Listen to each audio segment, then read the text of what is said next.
ఈరోజు నేను మీ అందరితో కూడా పంచుకునే కొన్ని విషయాలు నా మనసు నుంచి కూడా వస్తూ ఉన్నాయి. ఎప్పుడు ఊహించని విధంగా, ఎప్పుడు జరగని విధంగా, రాష్ట్రంలో ఎప్పుడు చూడని విధంగా మనలో ఏ ఒక్కరైనా కూడా తలెత్తుకొని తిరిగే విధంగానే పాలన సాగింది.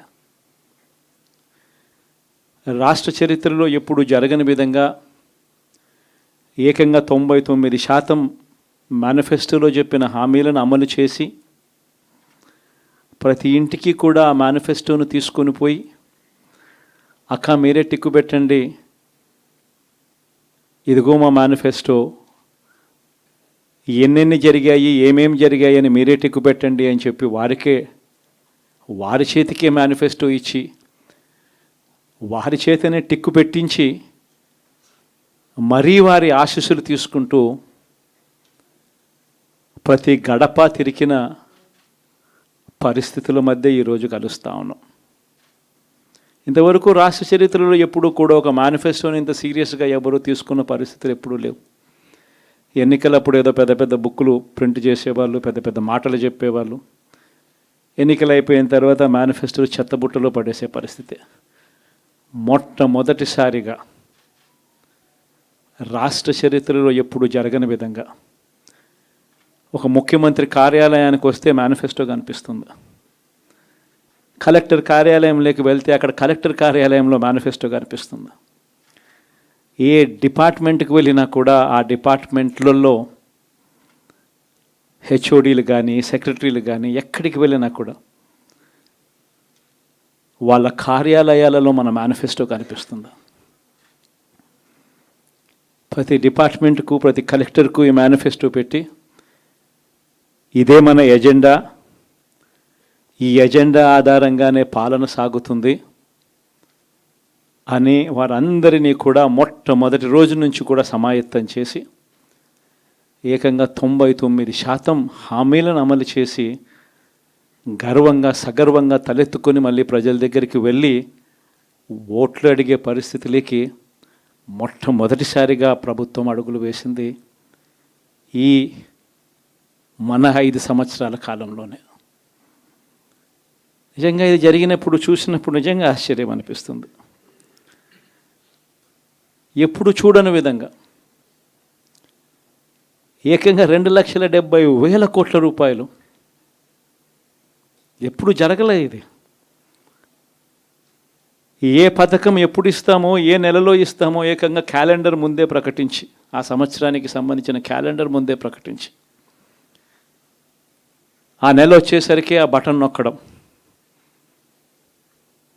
నా అక్క చెల్లెమ్మల కుటుంబాల ఖాతాలకు నేరుగా వెళ్ళిపోవడం ఎప్పుడు జరగల.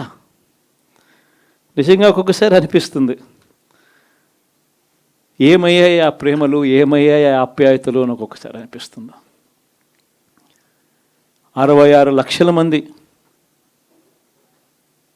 పెన్షన్లు తీసుకుంటా ఉన్న అవ్వాతాతలు, మనం అధికారంలోకి రాకమునుపు పెన్షన్ కేవలం 1000 రూపాయలు. ఎన్నికలకి 2 నెలల ముందు వరకు కేవలం 1000 రూపాయలు.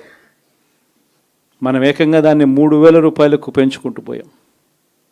అప్పట్లో 39 లక్షలు మాత్రమే పెన్షన్దారులు, 66 లక్షలకు పెంచుకుంటూ పోయాం. ఏ ఒక్కరిని కూడా పక్కన పెట్టండి అనే మాట నోట్లో నుంచి రాలేదు. ఏకంగా 66 లక్షల మందికి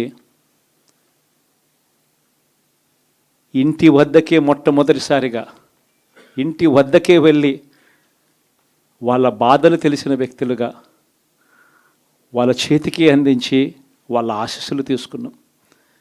మరి ఏమయ్యాయి ఆ 66 లక్షల మంది అవ్వాతాతలు, ఆ వికలాంగులు, ఆ వితంతువులు, అక్క చెల్లెమ్మలు, వారి ఆప్యాయతలు, ప్రేమలు ఎప్పుడు జరగని విధంగా 54 లక్షల మంది తల్లులకు కేవలం మీ పిల్లలకు బడులకు పంపించండి చాలు, మీ పిల్లలు గొప్పగా చదవాలి, మీ పిల్లలకు మంచి భవిష్యత్తు ఉండాలి అని 54 లక్షల మంది అమ్మలకు అమ్మఒడి. మరి ఏమయ్యాయి వాళ్ళ ప్రేమలు, వాళ్ళ ఆప్యాయతలు? ఏకంగా 53,58,000 మంది రైతన్నలకు. ఇంతకుముందు ఎప్పుడూ జరగల. పెట్టుబడి సమయం వచ్చేసరికి రైతన్నలకు పెట్టుబడి సహాయంగా రైతు భరోసా ఇచ్చే కార్యక్రమం. ఎప్పుడూ చూడని విప్లవాత్మక మార్పులు వ్యవసాయ రంగంలో. మరి ఏమయ్యాయి వారి ప్రేమలు, వారి ఆప్యాయతలు అంటే అది తెలియదు. ఏకంగా 1,05,00,000 మంది అక్క చెల్లెమ్మలకు 0 వడ్డీ క్రమం తప్పకుండా ప్రతి సంవత్సరం వారికి అండగా నిలబడుతూ చేశాం. ఏకంగా 79 లక్షల మంది అక్క చెల్లెమ్మలకు పూర్తిగా అప్పులతో కుదేలైపోయిన పరిస్థితుల్లో అండగా నిలబడుతూ ఆసరా అనే కార్యక్రమంతో అండగా తోడుగా నిలబడ్డాం. మరి ఏమయ్యాయి వారి ప్రేమలు, ఆప్యాయతలు అంటే తెలియదు. 27 లక్షల అక్క చెల్లెమ్మలకు చేయూత క్రమం తప్పకుండా ఇచ్చాం. ప్రతి సంవత్సరం 30 లక్షల మంది పిల్లలకు మంచి జరిగిస్తూ ఆ తల్లులకే విద్యా దీవెన, వసతి దీవెన. ఏకంగా 31 లక్షల అక్క చెల్లెమ్మలకు ఇళ్ల పట్టాలు. మరి ఏమయ్యాయి వారి ప్రేమలు, ఆప్యాయతలు అంటే తెలియదు. 22 లక్షల ఇళ్ళు గతంలో ఎప్పుడు చూడని విధంగా 3,60,000 మంది నా అక్క చెల్లెమ్మలకు కాపు నేస్తం, 4,96,000 మందికి ఈబీసీ నేస్తం నా అక్క చెల్లెమ్మలకు, 82,000 మందికి నేతన్న నేస్తం, 2,76,000 మందికి వాహనమిత్ర, 16 లక్షల మందికి తోడు అనే కార్యక్రమంతో ఆదుకోవడం, 3,38,000 మందికి చేదోడు, 1,10,000 మందికి పైగా మత్స్యకార భరోసా. ఎక్కడ ఎవ్వరికి కూడా క్రమం తప్పకుండా కోవిడ్ సమస్యలున్న సాకులు చూపలేదు. మంచి చేశాం. ఎప్పుడు చూడని విధంగా, ఎప్పుడు జరగని విధంగా